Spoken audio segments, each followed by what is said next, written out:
Hello everyone, मैं अनीता। नमस्कार, कैसे हैं आप सब। तो पहले मैं आप सबका रमनीता अकेडमी चैनल पर स्वागत करती हूँ। उसके बाद कंटिन्यू करती हूँ आज की क्लास। तो कंटिन्यू करने से पहले मैं आपको बताना चाहूँगी कि हमने यहाँ पर रमनीता अकेडमी चैनल पर हम भाषा विज्ञान के महत्वपूर्ण प्रश्न की प्रैक्टिस कर रहे हैं। तो इस क्लास से पहले भी मैंने यहाँ पर 5 क्लासेस में भाषा विज्ञान के प्रश्नों की प्रैक्टिस करवाई हुई है, आप उनको देख सकते हो। इतना मैं ज़रूर कह सकती हूँ कि इन प्रश्नों को देखने से ना ही आपका कोई नुकसान होगा, ना आपका कोई टाइम वेस्ट होगा। बाकी आप खुद सारे समझदार हैं, तो आपको पता है कि हमारे लिए क्या लाभदायक है, क्या नुकसानदेह है। तो आप इन क्लासेस को ज़रूर देखिए, इतना मैं कह सकती हूँ ज़रूर। और प्लीज़ आप चैनल को भी सब्सक्राइब कर लें, क्योंकि इससे हमें मोटिवेशन मिलती है और अगली क्लास और बनाने का और क्लास डालने का यहाँ पर क्या होता है, मोटिवेशन मिलती है। तो हम देखते हैं, आज शुरू करते हैं बिना टाइम वेस्ट करे हुए प्रश्न संख्या 102 से। तो निम्नलिखित में से मानक शुद्ध कौन सा नहीं है। यहाँ पर हमने क्या बताना था, यहाँ पर 3 जो है हमें शुद्ध रूप दिए और एक जो अशुद्ध है वो हमने बताना था कि शुद्ध रूप कौन सा नहीं है, मतलब अशुद्ध बताना था। विकल्प ए 11, बी 53, सी 49, डी 79। ये क्या है, ये हिंदी में हमें गिनती दी है, हमने बताना था कि इसमें अशुद्ध कौन सा है। तो यहाँ पर विकल्प सी जो है वो अशुद्ध है। कैसे, 49 जो ऐसे नहीं लिखा जाता है, वो न एक आधा न आएगा, फिर पूरा न, फिर 50। तो यहाँ पर विकल्प सी जो है वो सही विकल्प है। प्रश्न संख्या 103, अष्टयाम की रचना ब्रजभाषा गद्य में करने वाले लेखक इनमें से कौन नहीं थे। तो विकल्प ए नंददास, बी बल्लवाचार्य, सी गोकुलदास और डी नावादास। तो यहाँ पर हमारा विकल्प जो है वो डी सही है, नावादास। तो अष्टयाम की रचना ब्रजभाषा गद्य में करने वाले लेखक इनमें से कौन थे, वो थे नावादास, विकल्प डी। देखते हैं प्रश्न संख्या 104, आर्य समाज की स्थापना कब की गई। तो विकल्प ए 1850, बी 1880, सी 1820 और डी 1867। तो यहाँ पर हमारा विकल्प डी सही है, आर्य समाज की स्थापना 1867 में की गई थी। प्रश्न संख्या 105, काशी नागरी पंचानी सभा के प्रथम अध्यक्ष थे। प्रथम बताने थे हमने काशी नागरी पंचानी सभा के। विकल्प ए महावीर प्रसाद द्विवेदी, बी बाबू श्याम सुंदर दास, सी बाबू राधाकृष्ण दास और डी भारतेंदु बाबू हरिश्चंद्र। तो यहाँ पर विकल्प सी सही है, काशी नागरी पंचानी सभा के प्रथम अध्यक्ष बाबू राधाकृष्ण दास थे। प्रश्न संख्या 106, कचहरियों में नागरी भाषा का प्रयोग कब प्रारंभ हुआ। कब हुआ था। विकल्प ए देखते हैं 1850, बी 1900, सी 1920 और डी 1950। तो यहाँ पर हमारा विकल्प बी सही है, कचहरियों में नागरी भाषा का प्रयोग 1900 ईस्वी में प्रारंभ हुआ था। अब प्रश्न संख्या 107 है, निम्नलिखित में किस राज्य की राजभाषा हिंदी नहीं है। तो किसकी नहीं है, देखते हैं। विकल्प ए जम्मू कश्मीर, बी उत्तरांचल, सी छत्तीसगढ़ और डी झारखंड। तो यहाँ पर हमारा विकल्प सी सही है, छत्तीसगढ़ की छत्तीसगढ़ राज्य की जो राजभाषा वो हिंदी नहीं है, छत्तीसगढ़ी है। अब प्रश्न संख्या 108, काशी नागरी पंचानी सभा की स्थापना कब की गई थी। 1893 में, विकल्प सी सही है। तो प्रश्न संख्या 109, व्यापक क्षेत्र में व्यवहृत होने वाली बहुसंख्यक लोगों की भाषा को कहा जाता है। क्या कहा जाता है। विकल्प ए राष्ट्रभाषा, बी राजभाषा, सी संपर्क भाषा और डी मातृभाषा। तो क्या कहते हैं उसको, यहाँ पर हमारा विकल्प ए सही है, उसको कहते हैं राष्ट्रभाषा। बहुसंख्यक लोगों की भाषा को क्या कहते हैं, राष्ट्रभाषा। विकल्प ए सही है। प्रश्न संख्या 110, राजभाषा आयोग का गठन संविधान के अनुच्छेद के अंतर्गत किया गया। किस अनुच्छेद के अंतर्गत किया गया था। विकल्प देखते हैं। विकल्प 1 अनुच्छेद 343, बी अनुच्छेद 351, सी अनुच्छेद 344 और डी अनुच्छेद 350।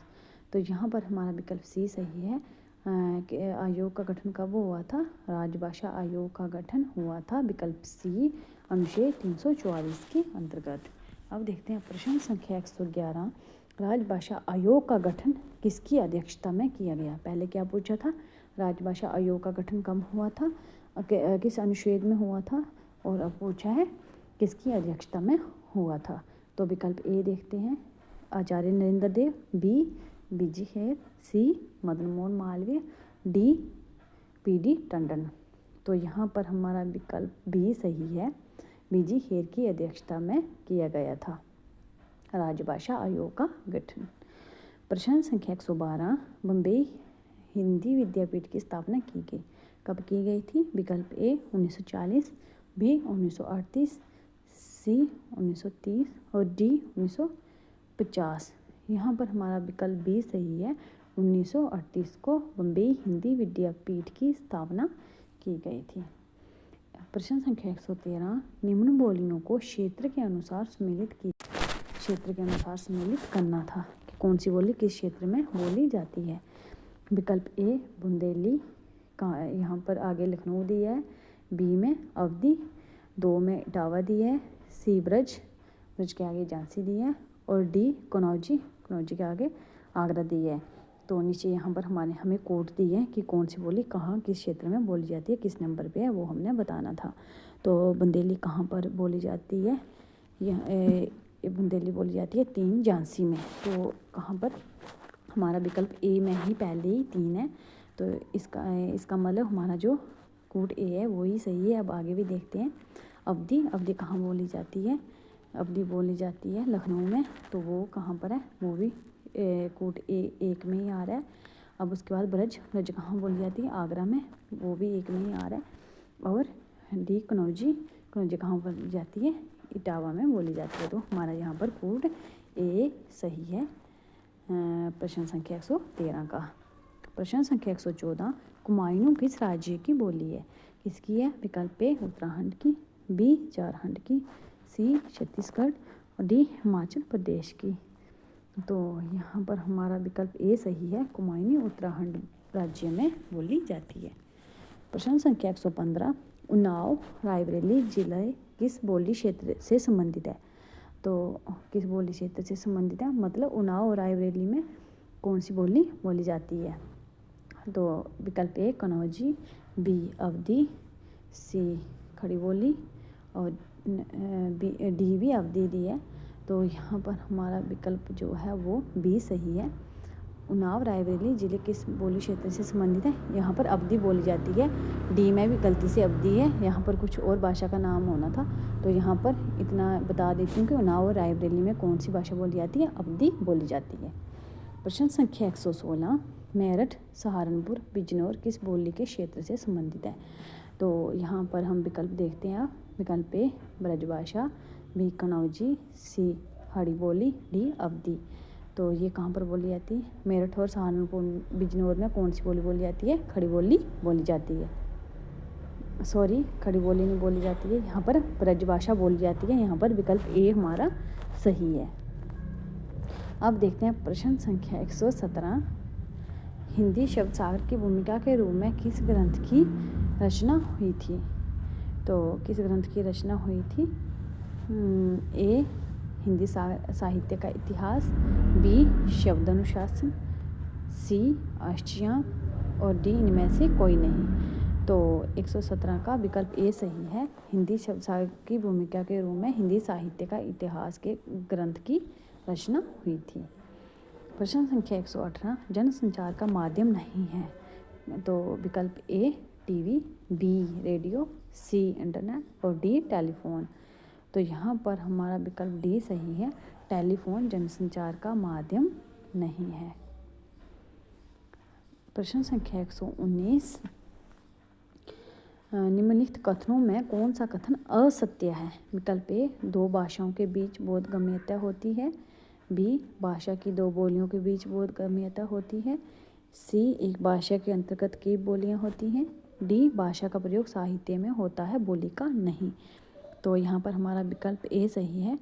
ए जो हमें असत्य पूछा है वो कौन सा है, दो भाषाओं के बीच बोधगम्यता होती है। तो विकल्प ए हमारा सही आ रहा है क्योंकि ये ही असत्य है। बाकी जो बी, सी और डी ये तीनों क्या है, ये सत्य है। अब देखते हैं प्रश्न संख्या 120। देवनागरी लिपि में स्वर ध्वनियाँ, कितनी स्वर ध्वनियाँ हैं देवनागरी लिपि में? विकल्प ए 14, बी 11, सी 13 और डी 12। तो यहाँ पर हमारा विकल्प बी सही है। देवनागरी लिपि में 11 स्वर ध्वनियाँ हैं। प्रश्न संख्या 121। निम्नलिखित से कौन सा वर्ण अयोगवाह कहलाता है? कौन सा कहलाता है? विकल्प ए य, र, ल, व, बी श, श, ह और सी अंग, अंगा और डी रे, श और त्र। तो यहाँ पर हमारा विकल्प जो है वो है हमारा सी सही है। 121 का अंग, अंगा क्या है, ये अयोगवाह है। प्रश्न संख्या 122। किस संख्या की वर्तनी अशुद्ध है? तो यहाँ पर भी हमें गिनती दी है हिंदी में, तो देखना है कि कौन सा अशुद्ध है। विकल्प ए 18, विकल्प बी 68, विकल्प सी 43 और विकल्प डी 82। तो यहाँ पर हमारा विकल्प डी जो है वो सही है क्योंकि 82 ऐसे नहीं लिखते हैं, ये अशुद्ध है। प्रश्न संख्या 123। अशुद्ध वर्तनी वाला शब्द है। यहाँ पर भी हमने अशुद्ध बताना था। विकल्प ए हुए, विकल्प बी गए, विकल्प सी पढ़ाई, विकल्प डी लीजिए। तो यहाँ पर हमारा विकल्प जो है वो बी गलत है। गए, गए ऐसे लिखते हैं, गए ऐसे लिखते हैं। तो यहाँ पर हमारा विकल्प बी जो है वो सही है।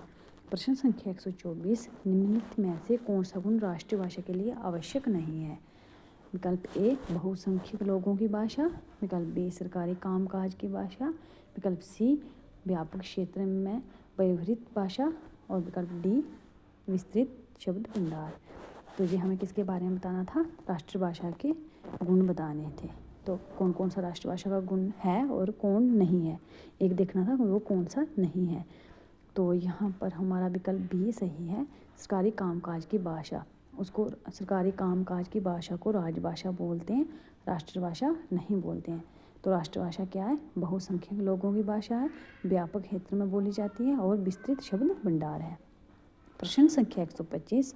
राजभाषा के प्रति सरकार के कर्तव्यों एवं दायित्वों का उल्लेख किस अनुच्छेद में है? तो किस अनुच्छेद में? विकल्प ए 343, बी 344, सी 346 और डी 351। तो यहाँ पर हमारा विकल्प डी सही है, 351।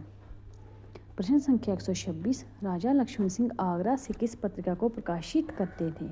विकल्प ए समालोचना, बी साहित्य संदेश, सी प्रजाहितैषी, डी विशाल भारत। तो यहाँ पर हमारा विकल्प सी सही है। राजा लक्ष्मण सिंह आगरा से प्रजाहितैषी नाम की पत्रिका को प्रकाशित करते थे। प्रश्न संख्या 127। परनिष्ठित भाषा का दूसरा नाम क्या है? तो परनिष्ठित भाषा को और क्या बोलते हैं? विकल्प ए मानक भाषा बोलते हैं, बी संपर्क भाषा बोलते हैं, सी राजभाषा बोलते हैं, डी राष्ट्रभाषा बोलते हैं। तो यहाँ पर हमारा विकल्प ए सही है। परनिष्ठित भाषा को मानक भाषा भी बोलते हैं। प्रश्न संख्या 128। संविधान सभा ने हिंदी को राजभाषा बनाने का प्रस्ताव कब पास किया? विकल्प ए 14 सितंबर 1950, बी 26 जनवरी 1950, सी 14 सितंबर 1949, डी 15 अगस्त 1947। तो यहाँ पर हमारा विकल्प सी सही है। 14 सितंबर 1949 को हिंदी को राजभाषा बनाने का प्रस्ताव रखा गया था संविधान सभा ने। प्रश्न संख्या 129। भाग्यवती उपन्यास के लेखक हैं। तो यहाँ पर एक उपन्यास विधा का प्रश्न आया है, देख लेते हैं चलो इसको भी।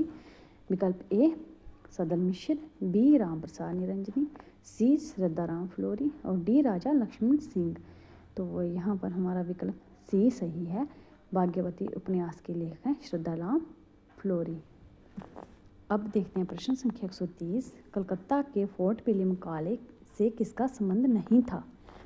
तो 3 जो थे उनका था, 1 जो थे उनका नहीं था, वो देखना है। विकल्प ए सदल मिश्र, बी ईशान, सी लल्लूलाल और डी लक्ष्मण सिंह।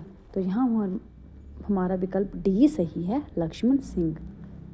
प्रश्न संख्या 131 हिंदी का पहला साप्ताहिक पत्र है। विकल्प ए प्रजामित्र, बी उदंत मार्तंड, सी प्रजाहितैषी और डी चांद। तो यहाँ पर हमारा विकल्प बी सही है। हिंदी का पहला साप्ताहिक पत्र उदंत मार्तंड है।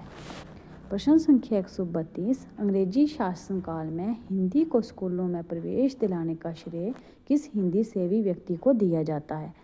विकल्प ए राजा लक्ष्मण सिंह, बी रामचंद्र शुक्ल, सी राजा श्री प्रसाद तारेहिन और डी भारतेंदु हरिश्चंद्र।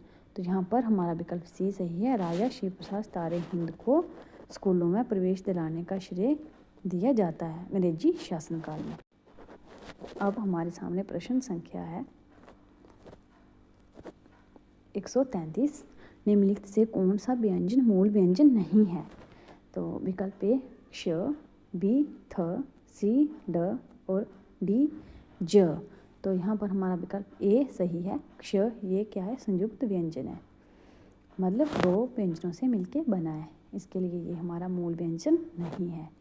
प्रश्न संख्या 134 निम्नलिखित में कौन सा व्यंजन मूर्धन्य वर्ग का है? तो विकल्प ए च, बी ड, सी च और डी घ। तो यहाँ पर हमारा विकल्प जो है वो बी सही है। बी क्या है? मूर्धन्य व्यंजन है, ड।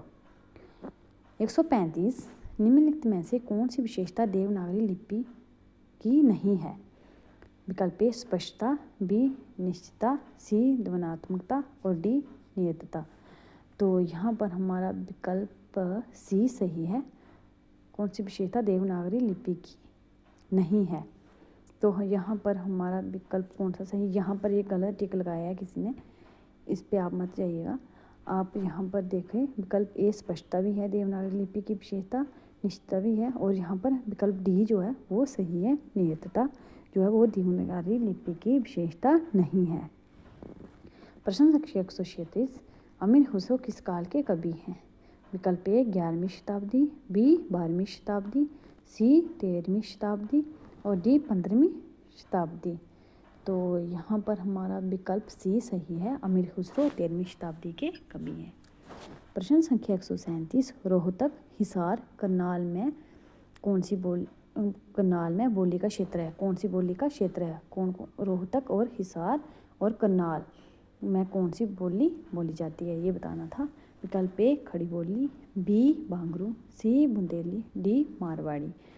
तो यहाँ पर हमारा विकल्प बी सही है। रोहतक, हिसार और करनाल में बांगरू बोली जाती है। 138 खतो हते हती किस बोली में भूतकालिक सहायक क्रिया के रूप में है? तो विकल्प ए ब्रजभाषा, बी खड़ी बोली, सी बुंदेली और डी बांगरू। तो किस भाषा के शब्द हैं ये हैं हमारे विकल्प सी बुंदेली भाषा के खतो हते और हती, यहाँ पर भूतकालिक सहायक क्रिया के रूप में है। प्रश्न संख्या 139 रीवा, दमोह और बालाघाट किस बोली का क्षेत्र है? किस बोली का? विकल्प ए अवधी, बी बघेली, सी भोजपुरी और डी मैथिली। तो यहाँ पर हमारा विकल्प बी सही है। रीवा, दमोह और बालाघाट जो हैं ये बघेली बोली के क्षेत्र हैं। प्रश्न संख्या 140 उकारांत किस बोली की प्रधान प्रवृत्ति शब्द है?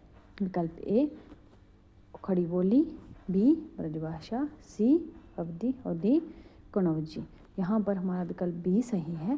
ब्रजभाषा क्या है? उकारांत बोली की प्रधान प्रवृत्ति है। प्रश्न संख्या 141 प्रिय प्रवास का रचना काल है क्या है? तो प्रिय प्रवास इनकी हरिओंद की रचना जो है इसका हमने रचना वर्ष बताना है। विकल्प ए 1920, बी 1918, सी 1914 और डी 1910। यहाँ पर हमारे प्रिय प्रवास का रचना वर्ष है विकल्प सी 1914। प्रश्न संख्या 142 भारती के रचनाकार। तो विकल्प ए हरिओंद, बी मैथिली शरण गुप्त, सी रामप्रसाद त्रिपाठी, डी इनमें से कोई नहीं।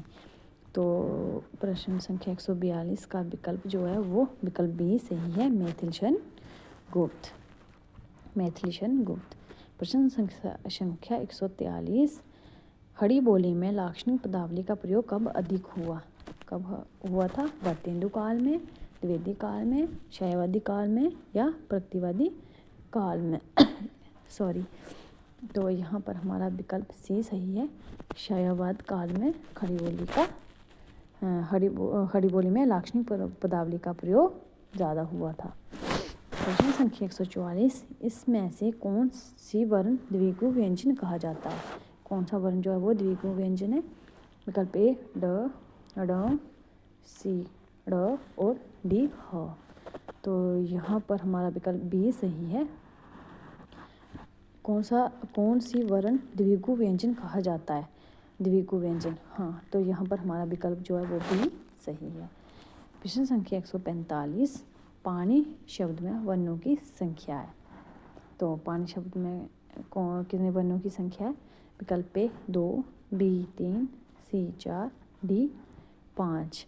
तो पानी शब्द में 4 वर्णों की संख्या है। ये तो बहुत ही ईजी है। प्रश्न संख्या 146, निम्नलिखित से कौन सा राज्य राजभाषा अधिनियम 1976 के अनुसार ख श्रेणी का राज्य है? विकल्प ए गुजरात, बी हिमाचल प्रदेश, सी तमिलनाडु, डी गोवा। तो हमारा विकल्प ए सही है, गुजरात। ये कौन सी श्रेणी में आता है? ह श्रेणी का राज्य है 1976 के अनुसार। प्रश्न संख्या 147, राजभाषा अधिनियम 1976 के अनुसार ख श्रेणी के राज्यों से केंद्र सरकार पत्र व्यवहार किस भाषा में कर सकती है? विकल्प ए हिंदी, बी अंग्रेजी, सी हिंदी एवं अंग्रेजी, डी इनमें से कोई नहीं। तो यहाँ पर हमारा विकल्प सी सही है, हिंदी एवं अंग्रेजी। प्रश्न संख्या 148, राजभाषा आयोग का गठन किसके द्वारा किया गया? विकल्प ए प्रधानमंत्री, बी राष्ट्रपति, सी शिक्षा मंत्री, डी सांसद। तो यहाँ पर हमारा विकल्प बी सही है, राष्ट्रपति के द्वारा राजभाषा आयोग का गठन किया जाता है। प्रश्न संख्या 149, जयशंकर प्रसाद ने किस पत्रिका का संपादन किया है? किसका किया है? विकल्प ए प्रताप, बी चांद, सी मतवाला और डी हिंदू। तो जयशंकर प्रसाद ने हिंदू पत्रिका का संपादन किया है। प्रश्न संख्या 150, उत्तर भारत में आर्य परिवार की भाषाएं बोली जाती हैं, द्रविड़ परिवार की नहीं। क्या ये कथन सही है? और इसका रीज़न देखते हैं, कारण क्या है? द्रविड़ परिवार संबंध भाषाएं दक्षिण भारत की भाषाएं हैं, उनका संबंध भारतीय परिवार से नहीं है, आर्य भारत के मूल निवासी थे। इसमें हमने कोड ए क्या था? ए सही आर गलत, बी ए और आर दोनों सही, सी ए और आर दोनों गलत, डी ए सही आर अशांत सही। तो यहाँ पर हमारा विकल्प डी सही है, ए सही आर अशांत सही। तो आज हमने 50 प्रश्न किए, जहाँ तक की रखते हैं। इससे आगे दूसरी क्लास में कंटिन्यू करेंगे। तब तक के लिए